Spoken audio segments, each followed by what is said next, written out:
içimdə kövrəlmişik. Sən özgə ruha qonaq, mən özgə ruha qonaq, sanki yad dünyadayıq. Qara tellərin kimi qaradır taleyimiz, bir acı rüyadayıq.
Gecenin həmdəmi mən, səni sənsiz yaşayan bəs.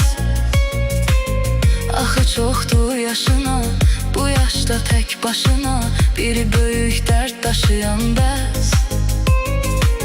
Arzular yarım yarım, hanı əhdim ilqarım, yoxdur eşqdən əsər indi. Düşmürəmmi yadına, nəğmə qoşdum adına, ala məndən xəbər.